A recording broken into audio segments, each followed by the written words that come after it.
الحمد لله والصلاة والسلام على رسول الله صلى الله عليه وسلم. حياكم الله أيها الإخوة الكرام، وأسأل الله عز وجل أن يجعل هذه المجالس في ميزان حسناتنا أجمعين. كما قلنا أيها الإخوة، بعد خروج النبي صلى الله عليه وسلم ومن معه من الحصار في شعب أبي طالب، وكان أبا طالب قد بلغ 80 من عمره وقد أنهكه هذا الحصار وأتعبه، ألح المرض به فلم يلبث أن وافته المنية، وكانت وفاته في رجب من السنة 10 من النبوة بعد الخروج من الشعب ب6 أشهر، وقيل توفي في رمضان قبل وفاة خديجة ب3 أيام. في الصحيح عن المسيب أن أبا طالب لما حضرته الوفاة دخل عليه النبي صلى الله عليه وسلم وعنده أبو جهل، فقال: أي عم، قل لا إله إلا الله كلمة أحاج لك بها عند الله. فقال أبو جهل وعبد الله بن أبي أمية: يا أبا طالب، ترغب عن ملة عبد المطلب؟ فلم يزالا يكلما حتى قال آخر شيء كلمهم به: على ملة عبد المطلب. فقال النبي صلى الله عليه وسلم: لأستغفرن لك ما لم أنه عنك. فنزلت: ما كان للنبي والذين آمنوا أن يستغفروا للمشركين ولو كانوا أولي قربى من بعد أن تبين لهم أنهم أصحاب الجحيم. ونزلت: إنك لا تهدي من أحببت ولكن الله يهدي من يشاء. انظروا أيها الإخوة، أبو طالب الذي دافع عن النبي صلى الله عليه وسلم كثيرا وحماه وكان مثل الظهر له، لم يختم له بالإسلام، لنعلم أن الهداية من الله سبحانه وتعالى، وأنك يا محمد لا تهدي من أحببت ولكن الله يهدي من يشاء. فسبحان الله، نسأل الله أن يهدينا وأن يثبتنا على الإيمان. عن أبي سعيد الخدري أنه سمع النبي صلى الله عليه وسلم وذكر عنده عمه فقال، يعني ذكر أبو طالب عند النبي صلى الله عليه وسلم، قال: لعله تنفعه شفاعتي به أو شفاعتي يوم القيامة فيجعل في ضحضاح من النار تبلغ كعبيه. في حديث قال: إن أهون أهل النار عذابا من يوضع تحت أخمص قدميه جمرتان يغلي منهما دماغه، ما يظن أن أحدا أشد عذابا منه وإنه أهونهم عذابا. وهذا أبو طالب أيضا، لعل الحديث فيه أو بغيره، ولكن أبا طالب بشفاعة النبي صلى الله عليه وسلم هو في ضحضاح من النار تبلغ كعبيه. ولكن انظروا، إذا كان أهون أهل النار عذابا يوضع تحت أخمص قدميه جمرتان يغلي منهما دماغه، فكيف بمن تكون النار إلى كعبيه؟ نسأل الله السلامة والعافية. بعد وفاة أبي طالب بنحو 2 أو ب3 على اختلاف القولين، توفيت أم المؤمنين خديجة الكبرى رضي الله عنها، وكانت وفاتها في شهر رمضان من السنة 10 من النبوة ولها 65 سنة، وفي روايات غير ذلك. إذا كنتم تذكرون أن أهل السير اختلفوا هل تزوج النبي صلى الله عليه وسلم خديجة وهي في عمر 40 سنة. إذا كانت كذلك فعندما توفيت كان عمرها 65 سنة، وفي بعض الروايات أن النبي صلى الله عليه وسلم تزوجها ولها 28 سنة، فإذا كان هذا صحيحا فتوفيت ولها 53 سنة، وهذا ما نميل إليه والله أعلم، على الرغم من اشتهار السيدة خديجة عند زواجها بالنبي صلى الله عليه وسلم ولها 40 سنة.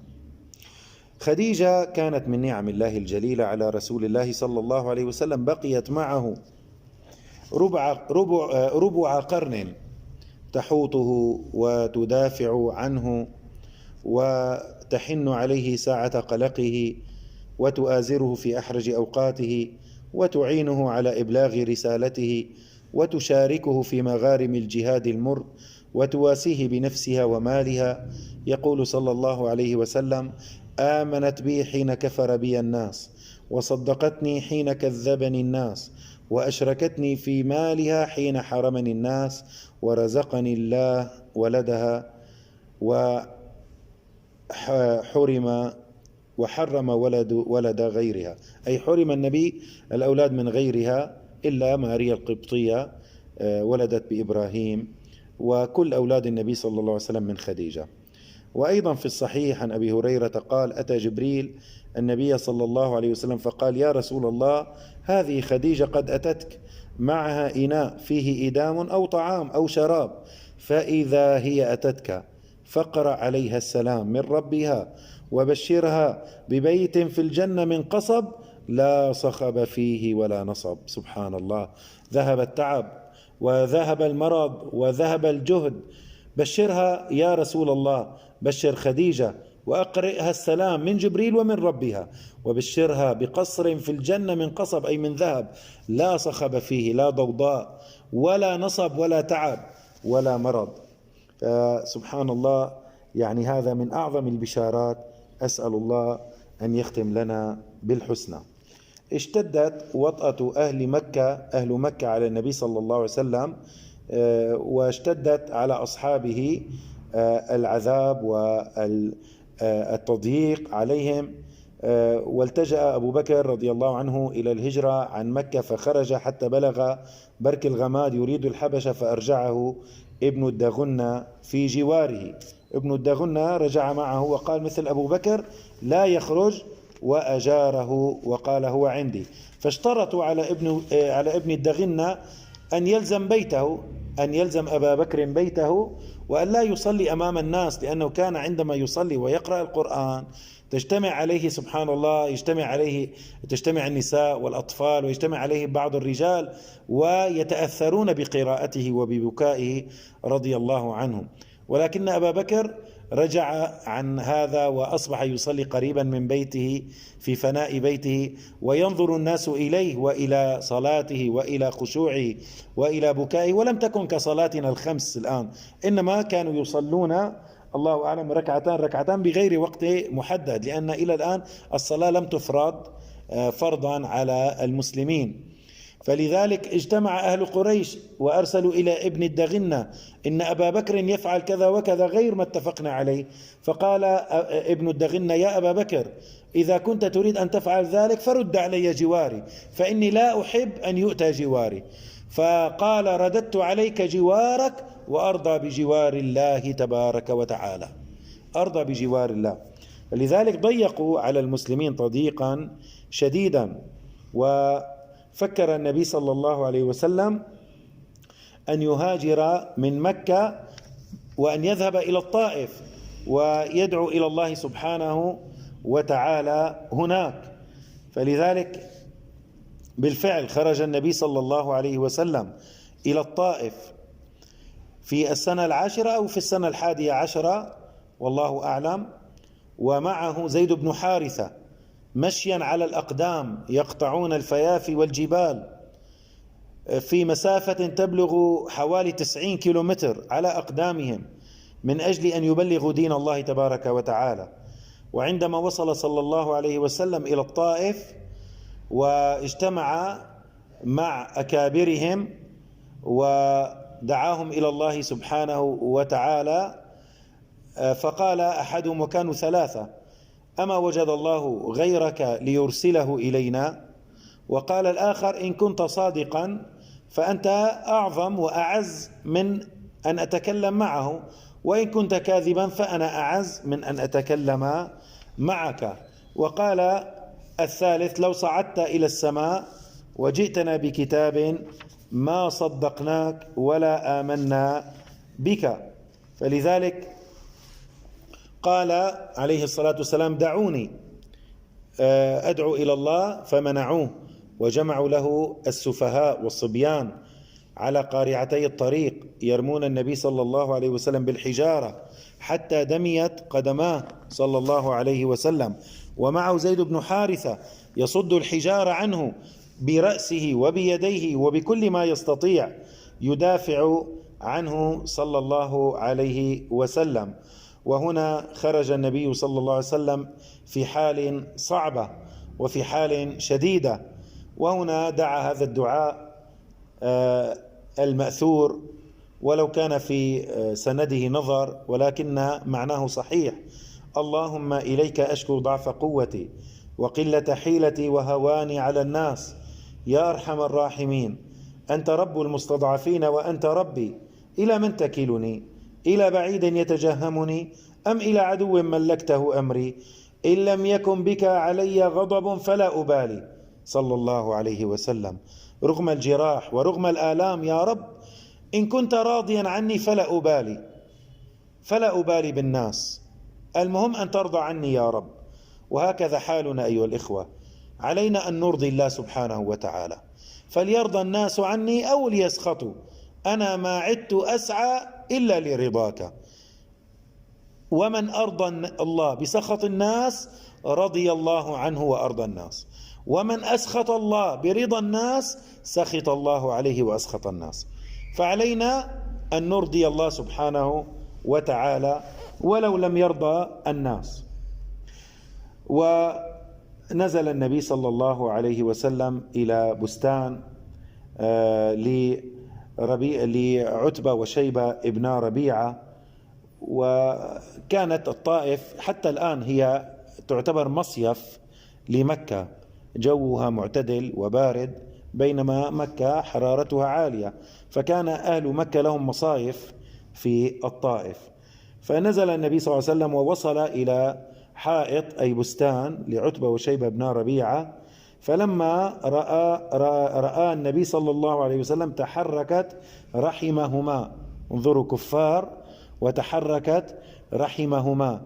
وتجد الآن كثير من المسلمين لا يتحركون، لا تتحرك قلوبهم ولا مشاعرهم لما يحصل للمسلمين في مشارق الأرض ومغاربها، والله المستعان. فدعوا غلاما لهما نصرانيا اسمه عداس، وقال له: خذ قطفا من هذا العنب واذهب به إلى هذا الرجل. فلما وضعه بين يدي رسول الله مد يده إليه صلى الله عليه وسلم وقال: بسم الله، ثم أكل. فقال عداس: إن هذا الكلام ما يقوله أحد من أهل هذه البلاد. فقال صلى الله عليه وسلم: من أي البلاد أنت؟ وما دينك؟ قال: أنا نصراني من أهل نينوى. فقال صلى الله عليه وسلم: من قرية الرجل الصالح يونس بن متى؟ قال له: وما يدريك ما يونس ابن متى؟ قال صلى الله عليه وسلم: ذاك أخي كان نبيا وأنا نبي. فأكب عداس على رأس رسول الله ويديه ورجليه يقبلها. فقال ابنا ربيعة عتبة وشيبة، قال أحدهما للآخر: أما غلامك فقد أفسده عليك، أما غلامك فقد أفسده عليك، يعني أي أنه غير له دينه. فلما جاء عداس قال له: ويحك ما هذا؟ فقال: يا سيدي، ما في الأرض شيء خير من هذا الرجل، لقد أخبرني بأمر لا يعلمه إلا نبي. قال له: ويحك يا عداس، لا يصرفنك عن دينك فإن دينك خير من دينه. سبحان الله، رغم كل هذه الآيات ورغم كل هذا الكلام، ولكن وإن يروا آية يقولوا سحر مستمر. ورجع رسول الله صلى الله عليه وسلم في طريق مكة بعد خروجه من الحائط من البستان كئيبا محزونا كسير القلب. فلما بلغ قرن المنازل بعث الله إليه جبريل عليه الصلاة والسلام. نعم أيها الإخوة الكرام، فلما بلغ قرن المنازل بعث الله إليه جبريل ومعه ملك الجبال يستأمره أن يطبق الأخشبين على أهل مكة. جاءه ملك الجبال وقال: يا محمد، إن شئت أن أطبق عليهم الأخشبين، جبلين عظيمين فلا يخرج منهم أحد. وقد روى ذلك في تفصيله البخاري رحمه الله بسنده عن عروة ابن الزبير. فلما جاءه جبريل عليه الصلاة والسلام، وتروي الحديث عائشة رضي الله عنها، حدثت عروة بن الزبير وهو ابن أختها، قالت للنبي صلى الله عليه وسلم: هل أتى عليك يوم كان أشد من أحد؟ انظروا، في أحد كسرت رباعيته وشج وجهه صلى الله عليه وسلم، وأوذي أشد الإيذاء، وقتل 70 من أصحابه، وكان يوما عظيما. فسألت النبي صلى الله عليه وسلم: يا رسول الله، هل مر عليك يوم أشد من أحد؟ قال: نعم. سبحان الله، أي يوم أعظم وأشد من هذا اليوم؟